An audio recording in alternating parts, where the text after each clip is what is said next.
That's not...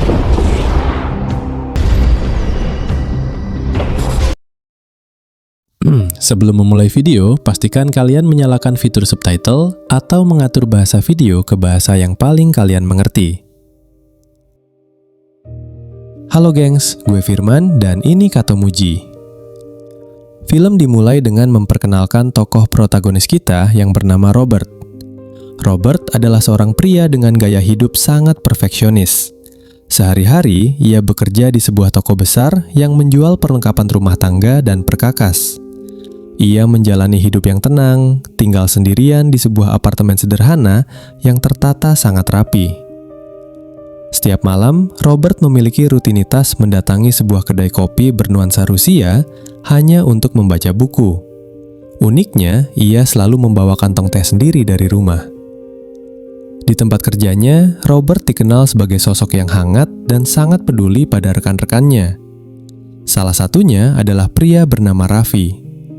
Raffi bercita-cita ingin menjadi petugas keamanan, dan Robert dengan tulus menjadi mentor baginya, membantunya dalam program disiplin fisik serta menjaga pola makan. It's tuna, sprouts, avocado, and Veganese mayo. Bread, whole grain, gluten-free. You want to make security guard, you got to lose weight, you got to test in 1 week. Come on, pull. Come on now. 5. You can't. Doubt yourself, son. Doubt kills. Get up. Come on. Who's gonna make security guard? There you go. Di kedai kopi langganannya, Robert sering bertemu dengan wanita muda bernama Alina. Alina adalah wanita yang terjebak dalam lingkaran organisasi gelap dan setiap malam harus bekerja di bawah tekanan kelompok tersebut. Biasanya, Alina datang ke sana untuk sekedar menikmati makanan manis. Setiap kali akan pergi, ia selalu menyapa Robert dan penasaran dengan kelanjutan kisah dari buku yang sedang dibaca pria itu. You catch that fish yet? Just hooked it. Tooth and nail right now. Let me know what happens with that fish. You ever catch it? Fish. Oh, yeah. It's a happy ending. Well, Well, that's just kind of a waste, isn't it? fish bled in the water. Depends upon how you look at it. Suatu malam, Robert menghampiri Alina dan memberinya sepotong kue. Robert bercerita bahwa kue itu pemberian rekannya yang sedang berulang tahun. Alina kemudian duduk bersama Robert, meski awalnya ragu takut mengganggu. Saat itulah Robert menyadari ada bekas kekerasan di wajah Alina. Alina bercerita bahwa itu adalah akibat dari perlakuan kasar orang-orang yang mengontrol hidupnya. Alina sempat memberikan rekaman lagu miliknya kepada Robert, mengungkap impian besarnya untuk menjadi seorang penyanyi. Di sana, Robert memberikan nasihat mendalam agar Alina berani menentukan jalan hidupnya sendiri. Saat mereka berjalan pulang, sebuah mobil mewah datang menjemput Alina. Itu adalah Slavi, pria yang memimpin kelompok yang menaungi Alina. Slavi terlihat sangat marah karena Alina mengabaikan panggilan telepon dari para pelanggannya. Что ты сделала, а? Дай ему карточку. Call this number. Если не надо. Keesokan harinya, Robert mendapati kabar bahwa Raffi tiba-tiba tidak masuk kerja. Merasa ada yang tidak beres, Robert mendatangi tempat usaha milik ibu Raffi. Raffi beralasan tokonya terbakar karena arus pendek. Namun Robert melihat ada kejanggalan dan yakin bahwa kebakaran itu bukanlah sebuah kecelakaan semata. Beberapa malam berlalu, Robert tidak lagi melihat Alina di kedai kopi. Penjaga toko akhirnya memberitahu kabar buruk. Alina dilarikan ke rumah sakit dan kini berada di ruang ICU dalam kondisi kritis. Di rumah sakit, Robert melihat kondisi Alina yang sangat memprihatinkan akibat tindakan brutal. Di sana ia bertemu Mandy, rekan kerja Alina. Mandy menjelaskan bahwa organisasi yang mengelola mereka dipimpin oleh Slavi, dan Slavilah yang bertanggung jawab atas kondisi Alina saat ini. Berbekal kartu nama yang pernah ia dapatkan, Robert mendatangi markas pribadi Slavi. Robert berniat menebus kebebasan Alina dengan uang sebesar $9.800 Amerika Serikat. Namun, Slavi justru menghina niat baik tersebut dan menyuruh Robert pulang. Saat akan meninggalkan ruangan, Robert menyadari bahwa diplomasi tidak lagi berguna. Hanya dalam hitungan detik, ia pun menghabisi Slavi dan 4 anak buahnya dengan sangat taktis. Your дедушка. My name's Alina. Alina. I understand it's like you're an investment. So You're wanting to give me $9,000. give you $9,800. You're okay, дедушка? Bye-bye. Свидания.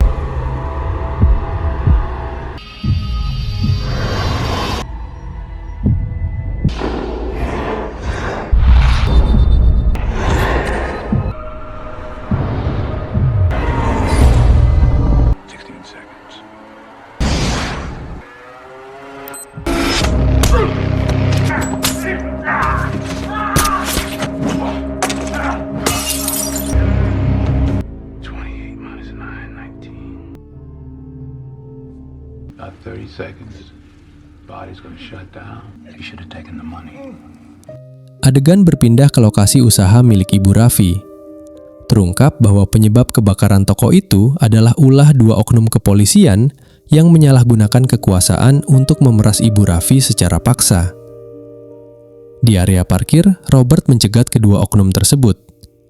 Awalnya ia berpura-pura ingin melaporkan sebuah kejadian, namun mereka justru mengabaikannya. Robert kemudian mengambil alih radio komunikasi mereka dan menyiarkan identitas mereka sebagai polisi bermasalah. Hal ini memicu keributan, namun dengan kemampuannya, Robert berhasil melumpuhkan mereka dengan mudah. And I got 2 corrupt cops right in front of me. How'd you get that fucking number?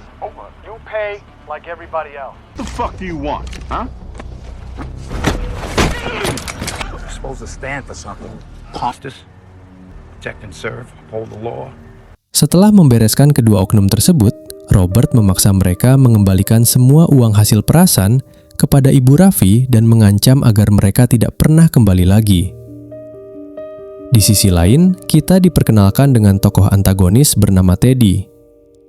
Teddy adalah pembersih kepercayaan dari sindikat besar di Rusia yang dipimpin oleh pria bernama Pushkin. Teddy diutus untuk menyelidiki siapa yang bertanggung jawab atas kematian Slavi dan anak buahnya. Ia mulai menyisir tempat kejadian perkara dengan sangat teliti. Dalam penyelidikannya, Teddy dibantu oleh seorang informan bernama Masters. Ternyata pengaruh organisasi Pushkin sangat luas, mencakup bisnis minyak hingga konstruksi di Amerika. Teddy sempat mendatangi salah satu bos perusahaan konstruksi untuk mencari informasi. Karena pria tersebut enggan bekerja sama, Teddy pun menunjukkan sisi kejamnya untuk mendapatkan apa yang ia mau. Refreshing. And Who the fuck you think you are coming down here talking to me like this? Roll this mother. Pencarian berlanjut. Teddy mulai menginterogasi setiap wanita yang bekerja untuk Slavi, hingga akhirnya ia sampai pada Mandy. We can't locate one of the other girls from Slavist, perhaps agitated about something. Mandy awalnya berusaha bungkam dan mengaku tidak tahu apa-apa. Namun, Teddy memiliki intuisi yang sangat tajam dan tahu bahwa Mandy sedang berbohong. Di bawah tekanan hebat, Mandy akhirnya membuka mulut tentang sosok pria berkulit hitam yang sempat menemui Alina di rumah sakit. Di momen ini pula, terungkap bahwa nama asli Alina adalah Terry.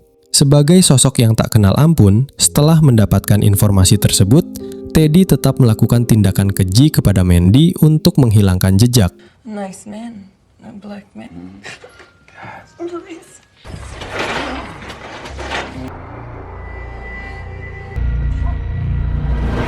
Berbekal info dari Mandy, Teddy memeriksa rekaman CCTV di sekitar markas Slavi. Hingga akhirnya, ia berhasil mengidentifikasi wajah dan lokasi Robert, pria yang terlihat memasuki ruangan Slavi namun tak pernah terlihat keluar lagi dari sana. Setelah kejadian kelam yang menimpa Mandy, Teddy mencoba mendatangi rumah sakit tempat Alina dirawat. Namun ternyata Alina telah dipindahkan dan semua jejak keberadaannya seolah menghilang tanpa bekas. Adegan kembali pada Robert yang kini kembali menjalani rutinitas normal di tempat kerjanya. Kabar baik datang dari Raffi. Ia sudah kembali bekerja karena masalah yang menimpa toko ibunya telah tuntas. Keesokan harinya, dalam sebuah pertandingan baseball antar karyawan, kita diperlihatkan momen membanggakan saat Raffi resmi lulus ujian dan diterima sebagai petugas keamanan di toko tersebut. Namun, ketenangan itu terusik saat sebuah insiden penodongan terjadi di toko tempat Robert bekerja. Seorang pria bersenjata mengancam Yuli, salah satu kasir di sana. Robert yang melihat kejadian itu berniat membantu, apalagi setelah ia menyadari sebuah detail pada tato dan gantungan kunci pelaku yang menandakan bahwa pria ini masih satu komplotan dengan jaringan Slavi. Robert sempat ingin beraksi, namun ia mengurungkan niatnya demi keselamatan pengunjung lain, terutama karena ada anak-anak di lokasi kejadian. Selain menguras uang kasir, pelaku juga merampas cincin milik Yuli. Robert pun hanya bisa terdiam sambil menyerahkan uang dan cincin tersebut kepada si pelaku. Keesokan harinya, sebuah keajaiban kecil terjadi. Cincin milik Yuli tiba-tiba kembali berada di laci kasir. Ya, kita semua tahu itu adalah ulah Robert, dan kita tidak perlu mempertanyakan cara luar biasa apa yang ia lakukan untuk mendapatkannya kembali. Malam harinya di apartemen Robert, instingnya langsung bekerja saat ia melihat posisi kunci yang ia gantungkan berubah. Seseorang telah masuk ke rumahnya. Saat pintu dibuka, Teddy sudah berdiri di sana. Robert mencoba memastikan apakah pria ini adalah petugas berwenang, karena Teddy menanyai perihal kematian Slavi dan anggotanya, dan setelah itu memperlihatkan foto kondisi Mandy yang menggenaskan, yang mana Teddy beralibi jika Mandy terjatuh dari tangga. Namun Robert segera menyadari bahwa Teddy bukanlah polisi, melainkan sosok yang sangat berbahaya dari dunia hitam. That's what we do, Mr. McCall. We do. Everything about him is wrong. Teddy pun merasakan hal yang sama. Ia menyadari Robert bukanlah pria sembarangan, karena Robert mampu mengendalikan emosinya dengan sangat sempurna saat diinterogasi. Teddy kemudian memerintahkan anak buahnya untuk menggali latar belakang Robert, namun hasilnya nihil. Informasi tentang Robert sangat minim, yang justru membuat Teddy semakin curiga bahwa ada rahasia besar di masa lalu pria ini. Sejak saat itu, film berubah menjadi permainan kucing dan tikus yang sangat intens. Teddy mengerahkan tim elitnya untuk menangkap Robert hidup-hidup. Saat Robert sedang menikmati teh dan membaca buku di kedai kopi langganannya, seorang pria yang menyamar sebagai petugas listrik datang ke toko itu dan memesan kopi. Robert langsung sadar jika pria itu bukanlah petugas listrik setelah melihat tato dan ciri fisik pria tersebut yang tidak biasa. Is it just you, or are we waiting for someone else? Gotta be waiting for somebody else. Down there, your hands wouldn't look like that, I know. Motherfucker. Hands where I can see him. He varies from these instructions and I'm gonna kill you, understand? Teddy yang memantau dari kejauhan tidak menyadari apa yang terjadi di dalam. Tiba-tiba aliran listrik padam, dan tak lama kemudian Robert keluar dengan sangat tenang. Ia bahkan sempat mengambil foto ke arah mobil Teddy sebelum melarikan diri. Teddy dan anak buahnya, termasuk Masters, mencoba mengejar. Namun Robert berhasil melumpuhkan Masters dan menghilang di kegelapan malam.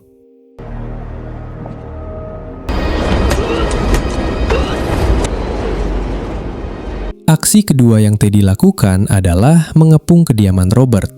Namun Robert yang sudah paham betul itu akan terjadi, sudah menyiapkan semuanya.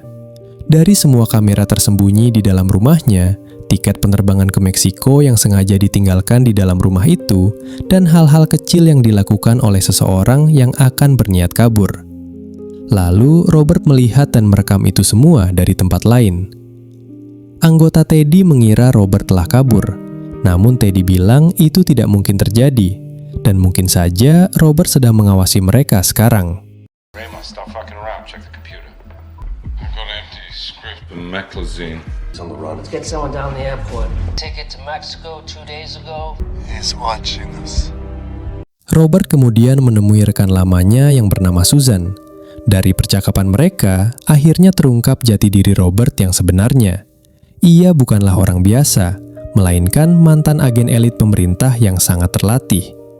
Ia memutuskan untuk memalsukan kematiannya dan pensiun demi menjalani hidup tenang setelah sang istri meninggal dunia. Di sini, Robert ingin tahu tentang Teddy, karena menurutnya Teddy bukanlah orang biasa, karena ia dapat membaca langkah demi langkah dari Robert. Keesokan harinya, Suzanne memberikan informasi krusial bahwa Teddy adalah mantan pasukan khusus Rusia yang sangat disegani dan kini bekerja untuk mafia besar di bawah pimpinan Pushkin. Suzanne juga mengabarkan bahwa 2 oknum polisi yang sebelumnya diperingatkan oleh Robert telah ditemukan tewas dengan kondisi yang sangat mengerikan. Sebuah tanda peringatan khas dari organisasi mafia tersebut bagi mereka yang gagal menjalankan tugas. Selain itu, detektif bernama Masters juga dilaporkan menghilang tanpa jejak. Dari sini kita tahu betapa kuatnya pengaruh jaringan Pushkin di Amerika dan Rusia, karena mereka menguasai uang dan memiliki koneksi politik yang sangat luas. Di akhir pertemuan, suami Suzanne bertanya apakah Robert meminta bantuan mereka. Suzanne menjawab singkat, Robert tidak meminta bantuan, ia hanya datang untuk meminta izin memulai sebuah operasi pembersihan. Were you able to help him? Came for permission. He didn't come for help. Kita akan dibawa ke kediaman Masters. Saat ini, Masters tengah dilingkupi rasa takut yang luar biasa.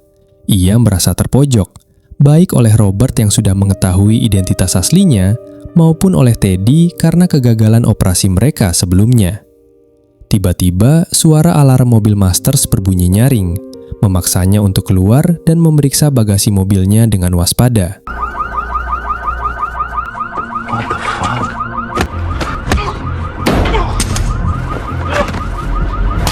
Dalam aksi cepat tersebut, Robert berhasil menyergap Masters.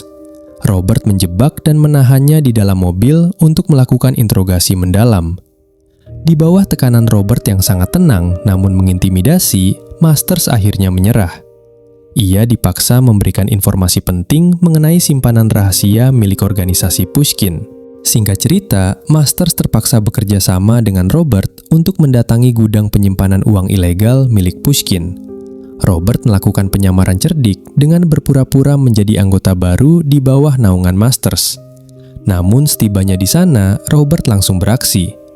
Ia berhasil melumpuhkan para penjaga tanpa banyak suara dan mengamankan lokasi tersebut. Setelah itu, Robert memaksa Masters untuk menghubungi pihak kepolisian agar mendatangi lokasi. Masters yang sudah frustasi merasa nyawanya terancam, namun Robert tidak berhenti di situ. Ia memaksa Masters menyerahkan semua data kejahatan yang tersimpan di deposit box pribadinya. Tak lama kemudian, unit khusus kepolisian dan FBI datang mengepung lokasi, mengamankan uang jutaan dolar, serta meringkus Masters. Just let me know when you're done, detective. Okay.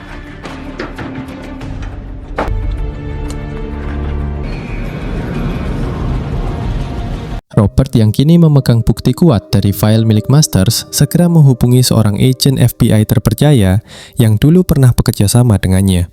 Semua data keterlibatan pejabat dan arsip kejahatan organisasi tersebut dikirimkan melalui jalur rahasia. Tak berhenti sampai di situ, Robert juga melakukan tindakan sabotase terhadap aset utama milik Pushkin di Amerika, termasuk menghancurkan fasilitas distribusi minyak mereka sebagai pesan peringatan keras.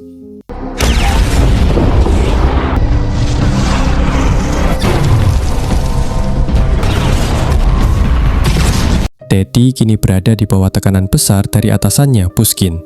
Ia merasa sangat terpojok karena Pushkin mengancam akan mencari orang lain jika Teddy tidak bisa membereskan kekacauan ini dengan segera. Teddy kemudian mencoba beraliansi dengan pemimpin kelompok lokal, sebut saja namanya Mukidi, untuk memburu Robert. Setelah menerima tugas itu, pria tersebut pamit sebentar ke kamar mandi. Namun, yang kembali ke meja Teddy bukanlah pria tadi, melainkan Robert yang membawa kacamata milik rekannya itu sebagai tanda bahwa ia sudah dibereskan. Di momen ini, Robert mencoba bernegosiasi untuk terakhir kalinya. Ia meminta Teddy untuk menghentikan semua tindakan kriminal ini dan memberikan kesempatan bagi Teddy untuk pergi dan berubah. Namun, harga diri Teddy membuatnya semakin haus untuk memburu Robert. Saat berada di markasnya, Teddy menemukan foto Robert bersama Raffi. Ini memberi Teddy ide licik. Ia akan menjadikan rekan-rekan kerja Robert sebagai jaminan agar Robert menyerahkan diri. Teddy menghubungi Robert dan memberi ancaman. Jika ingin teman-temannya selamat, Robert harus menemuinya di area kilang minyak dalam waktu 30 menit. Robert pun menyetujuinya. Teddy membagi pasukannya menjadi 2 kelompok. Satu kelompok bersamanya untuk mencegat Robert yang terlacak sedang menuju lokasi menggunakan bus. Sementara kelompok lainnya berjaga di toko tempat teman-teman Robert disandra. Teddy memberikan perintah tegas untuk langsung menghentikan Robert di dalam bus tersebut. Namun anak buahnya melaporkan bahwa bus itu ternyata kosong. Ternyata, Robert melakukan gerakan tipu muslihat. Ia justru mendatangi toko tempat kerjanya untuk membebaskan semua temannya. Dengan komando dari Raffi yang sudah terlatih, Robert menginstruksikan agar semua karyawan segera keluar melalui pintu belakang dengan aman. Setelah berhasil melumpuhkan anak buah Teddy yang menjaga Sandra, Robert kini bersiap karena Teddy dan sisa pasukannya telah tiba di lokasi tersebut. Inilah adegan paling ikonik, di mana Robert akan menyelesaikan pertarungan hidup dan mati melawan Teddy di medan perangnya sendiri. Robert yang sudah hafal setiap sudut toko perkakas ini jelas lebih diuntungkan, apalagi setelah ia mematikan semua lampu. Dalam kegelapan, Robert menggunakan kreativitasnya untuk melumpuhkan lawan satu persatu. Meski sempat terdesak dan terluka oleh salah satu anak buah Teddy yang terakhir, Robert mampu membalikan keadaan dengan kecepatan reaksinya yang luar biasa. Di saat kritis, Raffi datang membantu Robert. Sesuai instruksi Robert, Raffi segera menuju panel kelistrikan dan menyalakan lampu di saat yang tepat. Hal ini membuat fokus Teddy terpecah, dan di saat itulah Robert berhasil mengakhiri perlawanan Teddy untuk selamanya.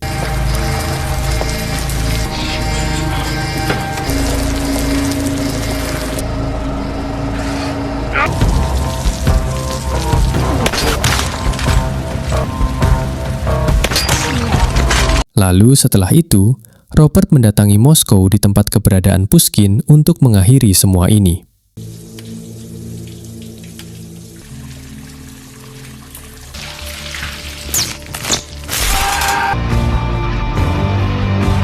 Di akhir film, kita diperlihatkan momen mengharukan saat Robert bertemu kembali dengan Alina, yang kini menggunakan nama aslinya Terry.